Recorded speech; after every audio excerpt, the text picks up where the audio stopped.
전화도 못 걸어. 오늘 수원시 양진아 기획경제위원장님 인터뷰를 시작하겠습니다. 아무튼 인터뷰에 해주셔서 감사드리고요. 제가 감사드립니다. 예. 제가 첫 번째 질문 먼저 드리겠습니다. 수원시 10대, 11대 의원을 지내면서 시민과의 거래가 있어서 편해진 점도 있었을 거고 어려웠었던 점도 있을 거예요. 어떤 점이었을까요? 지금은 코로나 기간이라 좀 뜸하긴 한데요. 예전에 비해서 10대, 11대 활동을 통해서 다양한 주민 여러분들을 만나다 보니까 아무래도 친밀도가 높아지고 해서 또 여러 종류의 다양한 직종에 계신 분들을 만나다 보니까 여러 가지 제안 같은 것들을 해주시고 해서 도움을 많이 받고 있습니다. 좀 어려운 점 같은 경우에는 이제 민원 같은 게 조금 있는데요. 이게 쉬운 민원들도 있지만 가끔 해결하기 좀 힘든 민원들이 있는데 아무래도 친밀도가 높다 보니까 이분들이 좀 서운해 하시는 경우들이 있죠. 그런 점은 조금 안타까운 점이 있고요. 오히려 더 저희가 설명을 드리거나 아니면 제안을 받아서 할 때 더 도움받는 부분이 많습니다. 그래서 친밀도라는 것은 그동안 지역 주민들하고 많은 대화 관계가 이루어져서 친밀도가 있으시다고 생각이 그렇죠. 이제 서로를 이해의 폭이 넓어지는 거죠. 주민들에 대한 저의 이해의 폭도 넓고 또 그분들이 시가 돌아가는 그런 사정들을 좀 더 많이 아시니까 안 됐을 때나 또 절차 같은 것들을 잘 알게 되시니까 이해해 주시는 부분들이 많죠. 또 한편 수월해지셨다고도 생각이 드시는 거죠. 지금 조금 전에 말씀드렸던 것처럼 의원님을 보면 광목하다 말씀이 많이 안 하신다라고 늘 말씀하세요. 하지만 추진력 부분에서는 대단하게 밀어붙이는 부분도 없지 않아 있는데요. 그 추진력으로 내세울 만한 조례나 업적이 있다면 무엇을 꼽을 수 있을까요? 같이 해주시고요. 실제로는 이렇게 좀 무리하게 했다가 실패한 게 더 많이 있습니다. 의도가 좋다고 해서 이제 다들 이게 이해가 높지 않으면 뭐 진행이 되는 게 없는 것 같고요. 실제로는 뭐 그렇게 평가 좋게 봐주시는 거는 뭐 있겠죠. 잘 된 게. 근데 사람이 하는 일이다 보니까 인간관계라 그러나 사람과의 관계 속에서 서로 잘 이해하고 그러면 이게 믿어주시는 부분들도 있고요. 또 뜻이 좋으면 이해해 주시면 공무원, 특히 이제 집행부 공무원들 같은 경우에 이 괜찮은 사업인데 좀 도와줘야 되겠다. 그런 마음이 있으면 수월하게 되는 것 같고요. 공무원 집행부들도 이제 그 이해 정도가 떨어지고 그러면 좀 잘 진행되기가 어려운 것 같아요. 이게 뜻이 좋다고 다 되는 건 아닌 것 같고요. 오히려 안 된 경우가 더 많습니다. 무리하게 하는 경우에는. 근데 크게 뭐 이렇게 내세울 성과는 많이 있는 것 같지는 않고요. 개인적으로 의미 있는 거는 저희가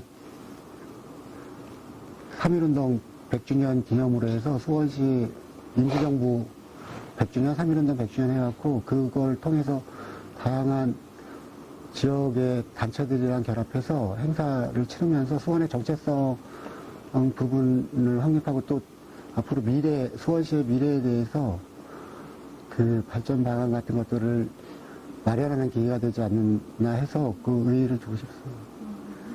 세 번째로 따뜻하고 지속 가능한 마을 먹거리 나눔 공동체 조성을 위해서 활동을 많이 하셨어요.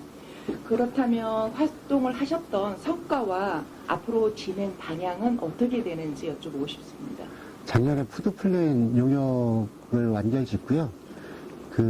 각종 수원시 사회 먹거리 단체랑 집행부랑 해서 수원시 건강 먹거리 기본 조례를 4월에 상정을 앞두고 있고요. 수원 같은 경우에는 이제 생산은 별로 없고 이제 유통과 소비 중심이긴 한데요. 앞으로 조례 제정을 통해서 향후 먹거리 재단 같은 이게 다른 지자체 이제 몇 곳이 추진하고 있는데 그거를 목표로 하고 있어요. 좀 더 이제 조례가 제정이 되고 단위에서 이제 다양한 논의를 통해서 먹거리 재단 설립을 목표로 하고 있는 거고요. 이것은 그냥 지역 내의 생산, 유통, 소비, 교육을 망라한 그런 재단이 될 거라고 생각하고요. 지금 수원시가 방송에서도 여러 차례 보도도 되고 했었는데 공유냉장고 같은 경우에 굉장히 비예산 사업으로 잘 이루어지고 있는데요.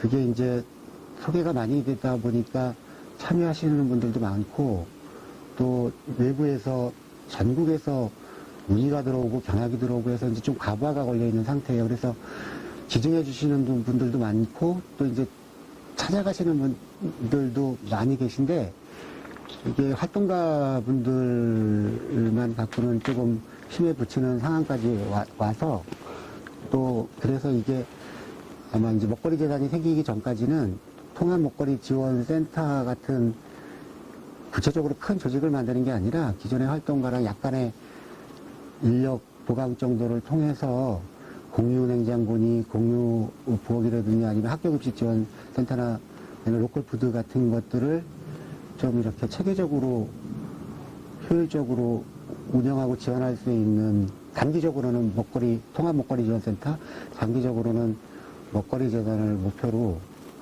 그 집행부랑 시민사회단체랑 또 각종 기관들이 협력해서 발전 방향을 마련하고 있는 중입니다. 그럼 이제 통합 먹거리 지원센터가 되면은 더 포괄적으로 많은 부분에 더 그쵸. 이런 센터가 생기면서 지원이 받을 수 있게끔 되겠네요. 조례로 된다면. 통합 먹거리 지원센터요? 예, 예. 지금 말씀하신 조례가 제정이 되면서 통합 먹거리 지원센터를 지금 하신다고. 아니요. 통합 먹거리 지원센터 같은 경우에는 이제 기존에 있던 거, 공유냉장고나 푸드플랜이나 아니면 학교급식 지원센터나 로컬, 아무튼 그런 몇 가지 부분들인데요. 그거를 지금 이제 공유냉장고는 비예산 사업으로 잘 되고 있는데요. 예, 그게 좀 더 이제 인력이라든가 아니면 예산이 필요하면 조례가 필요한데요. 이게 다 따로 운영이 되고 있어요. 지금 현재 조례 없이 지원도 없이 개인들의 역량으로다가 이제 활동을 하시고 있는 건데 이게 조례 없이 지금은 이루어지고 있고요. 필요하면 조례를 만들 예정인 거예요. 근데 도달할 그 큰 거는 먹거리 재단에 두고 있고요. 요거는 과도기적인 거라고 생각합니다. 지금 이제 기획경제위원장님이세요. 네. 이제 위원장님으로서 이제 하실 일이 참 많으신데, 그렇게 수원시 예산이나 정책을 다루고, 이제 거기서 이제 특례시가 되어감에 있어서 의회가 정해야 할 힘이 좀 커지는 반면에 또 책임도 커진다라고 생각이 돼요. 그렇다면 이에 대한 이제 수원시 의회 계획적인 부분이나 그 부분에서 어떤 혹시 대책이나 뭐 계획 같은 게 있으실까요? 시로 작년 말에 지정이 돼 있고 올해는 준비 단계를 거쳐서 내년서부터 본격 시행을 앞두고 있는데요.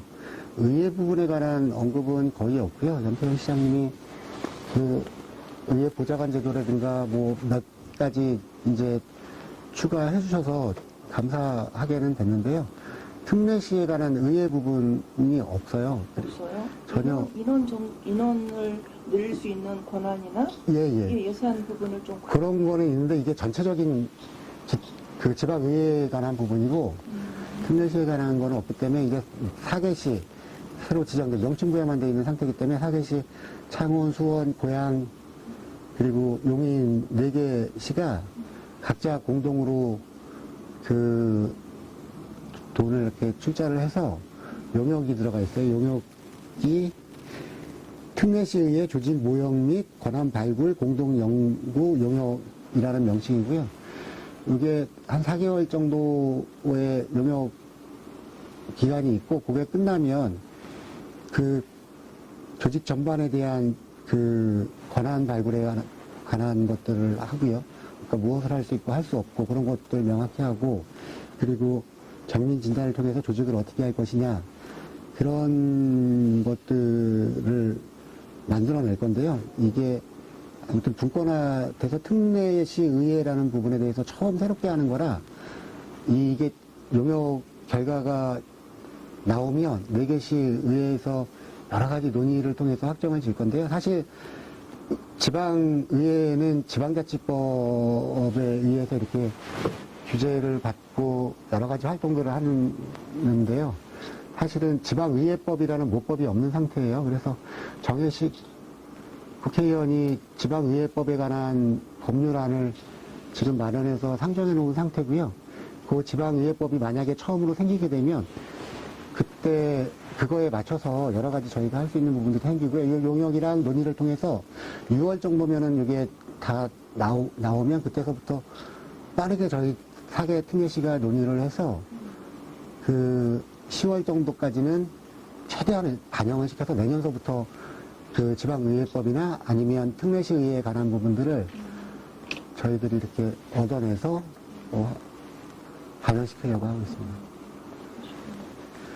그 저희 지역구에 자영국 의장, 경기도 의회 의장님이 계시잖아요. 또 저희 지역위원회의 양철민 의원님이랑도 협조가 잘 되고 해서 이 사항들을 충분히 알고 계시고 또 도지사한테도 면담을 통해서 확답을 받아서 이제 집행부가 약간 껄끄러운 면이 있었는데 조례가 제정되고 나서 이제 바로 바꾸는 게 문제 있다 해갖고 막 약간 좀 안 움직이던 부분들이 있었어요. 근데 다행히 양철민 의원님이 도시환경위원회여갖고 조례를 개정안을 내셔서요.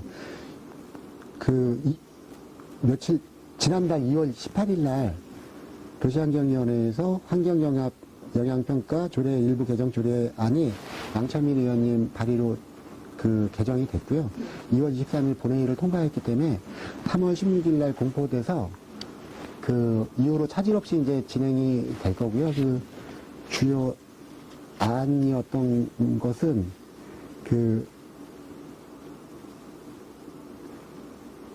건축심의 절차를 이행한 사업, 그니까 뭐라 그러지? 요 환경영향 평가를 받는 대상이 조례 시행일 이전에 건축심의 절차를 이행한 사업은 제외가 됐어요. 그래서 이게 그러면 이제 건축심의는 받은 상황이기 때문에 처음부터 원점에서부터 다시 하는 게 아니라 그대로 인정을 받아서 그냥 진행되게 된 부분이라 다행스럽게 된 부분이 있어요. 그래서 저희 지역의 이영구 의원님이나 아니면 장영국 경기도의회 의장님, 양철민 광교지역구 도의원님이랑 해서 협조가 잘 이루어져서 큰 걱정 없이 돼서 저도 기쁘게. 이제 아까 말씀하신 장영구 의장님 지역구라서 특혜를 주지 않았나 해서. 그거는 아니고요. 굉장히 말이 많았었어요. 특혜까지는 특혜 사안이 아니라 이게 저희 시도 문제지만 도에서도 이게 환경 쪽에 관리하는 데랑 건축 쪽이랑 이게 서로 소통의 문제였던 거예요. 시, 도 다. 그래서 이게 좀 서로 대처를 안일하게 했던 거고 약간의 좀 자존심? 뭐 그런 각자의 영역들에 대한 것들을 고집하다 보니까 이런 부분이 좀 오래 간 것 같았어요. 지역 주민들이 많이 마음고생들을 하셨습니다.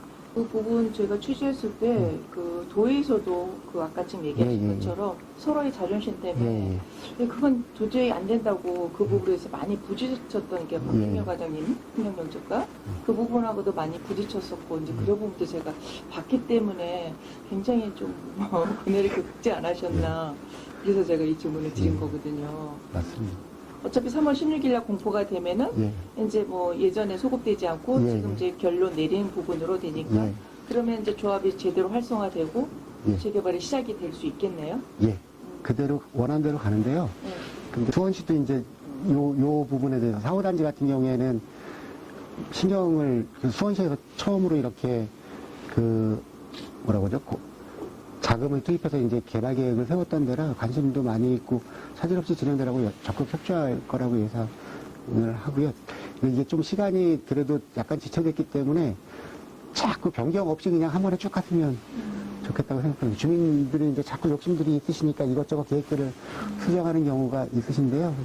그래도 그냥 빨리 했으면 좋겠어요. 여기 지금 사후단지가 그렇게 된다면 네. 저쪽 현대 우만지구나 뭐나 이 네. 부분을 계속 따라갈 수 있기 때문에 이 결과가 많은 수원시는 영향을 끼칠 거라고 보거든요. 아, 네. 여기에 진짜 관심을 많이 가지고 있었기 때문에 그런 부분에서 그런 지역구 의원님으로서 약간 좀 뿌듯한 면도 없지 않아 있으시겠어요. 그래도 협조가 잘 된 지역구 내 여러 의원님들이 많이 서로 소통하고 협조해서 이거를 그래도 무리 없이 해결한 거라 그거는 되게 좋고요. 또 사후단지랑 영통 1지구 재개발권도 있는데 그거는 뭐 잘 진행되리라고 보고 근데 그 아시다시피 그 일대 라인을 따라서 삼성 1차, 2차, 현대, 뭐 동남 아파트니 인강 아파트니 해갖고 이제 거기가 재건축하기는 굉장히 힘든 거고요.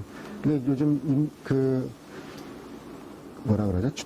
아파트 값이 많이 상승하다 보니까 이제 그분들도 낡고 주차장 문제 있고 뭐 여러 가지 때문에 리모델링에 관한 요구들이 조금 있으세요. 근데 사실 쉽지는 않고 수익 내기가 쉽지는 않은데 주택 가격이 워낙 올라가다 보니까 이제 가능성들이 있으니까 이제 그쪽에 관심들을 많이 가지시는데요. 아직까지 수원시에는 리모델링 관한 요구가 없었기 때문에 지금 영통이랑 몇 군데 이제 조합 설립 허가난 데가 한 군데 있고 곧 준비되는 데가 하나 있고 또 신청 들어온 것도 한 곳 있고 해서 이제 그런 것들이 들어오는데요.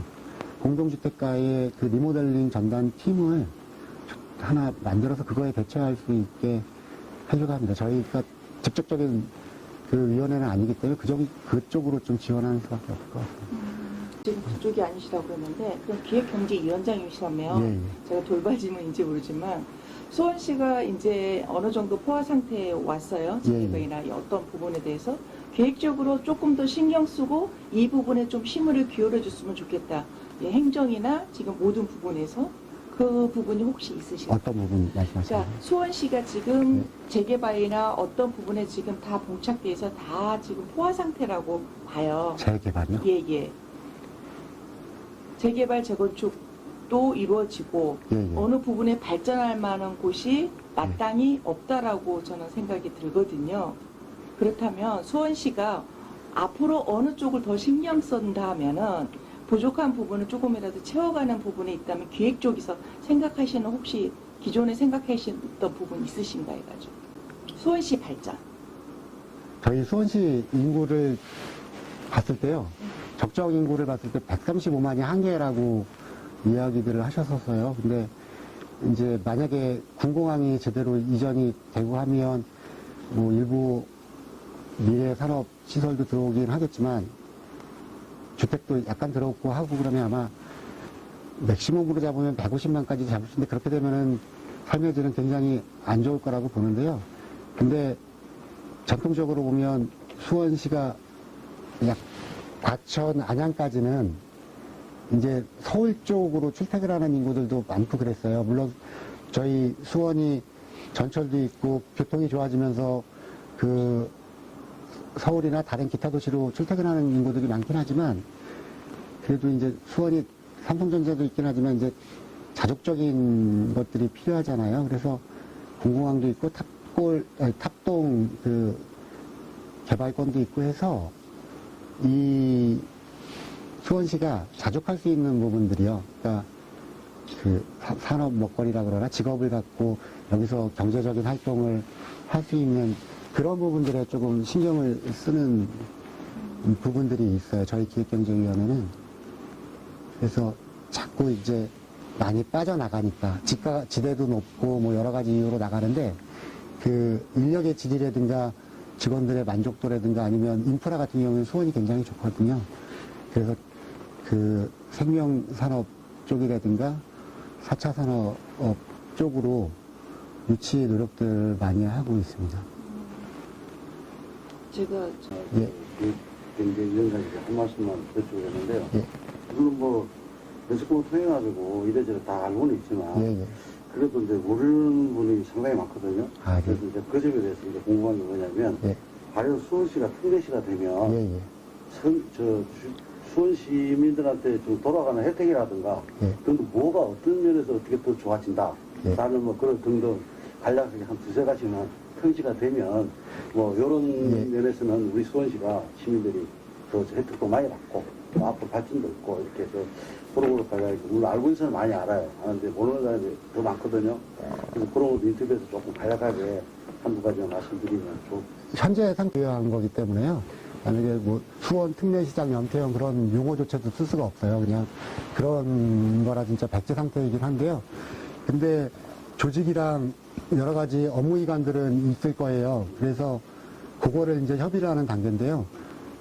그게 혹자들은 공무원들만 좋은 거 아니냐. 조직이 늘어나고 급수가 올라가고 해서 그런 우려들도 없지 않아 있으시고 또 그렇게 전략될 위험성도 없지 않아 있는데요.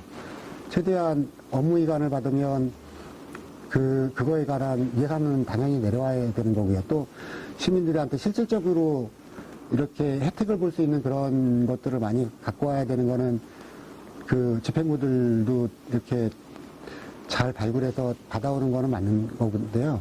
이제 재정특례라는 부분들이 있어요.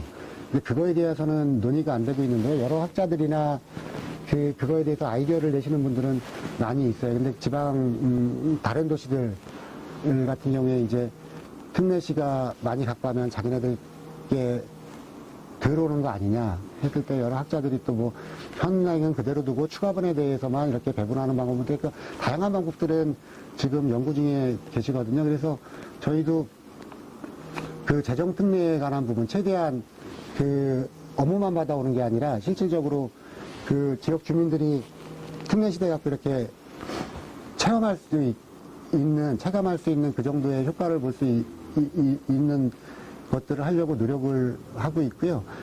저희가 만약에 복지 정책을 예를 들면은 뭐 이제 주거복지 같은 경우에 이제 그분들한테 이제 지원해주는 금액 같은 거 있잖아요. 수도권임에도 불구하고 더 이제 집값도 월세도 비싸고 막 한데도 이제 다른 뭐 울산이나 광주 같은 데 좀 거기는 지대가 낮은데 거기보다도 굉장히 엄청나게 작은 걸 받고 있고요. 또 의료 혜택이나 뭐 그런 거에 대한 지원 같은 것도 굉장히 작아요. 복지 부분에 대해서 이게 지금 수원시 재정의 복지가 40% 넘고 거의 50%에 육박하는데 올해 같은 경우에는 근데 그런 부분들이 제일 큰 덩어리라 이제 그런 걸 말씀을 드리는데 그런 부분들에 대해서 저희가 만약 용인, 고양, 뭐 수원 내에서는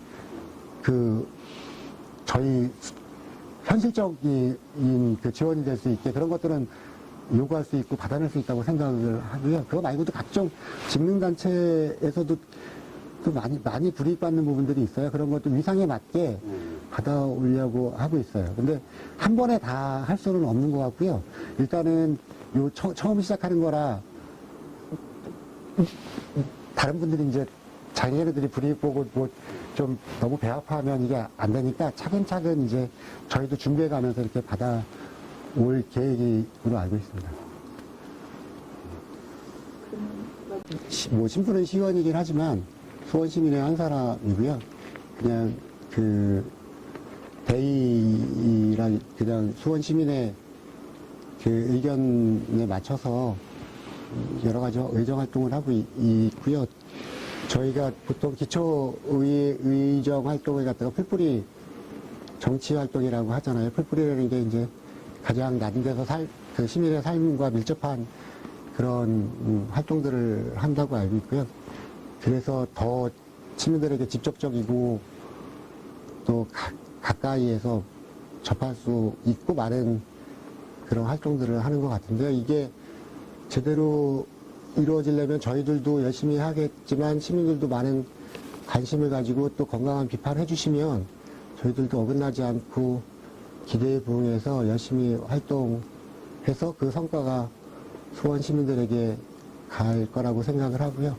계속 지켜봐 주시고 관심 가져주시고 건강하게 비판해 주시면 수원시민들의 관심만큼 수원시민들의 삶의 질과 또 도시가 성장하고 정체성을 유지할 수 있다고 생각합니다. 이상입니다. 함께 하겠습니다. 감사합니다.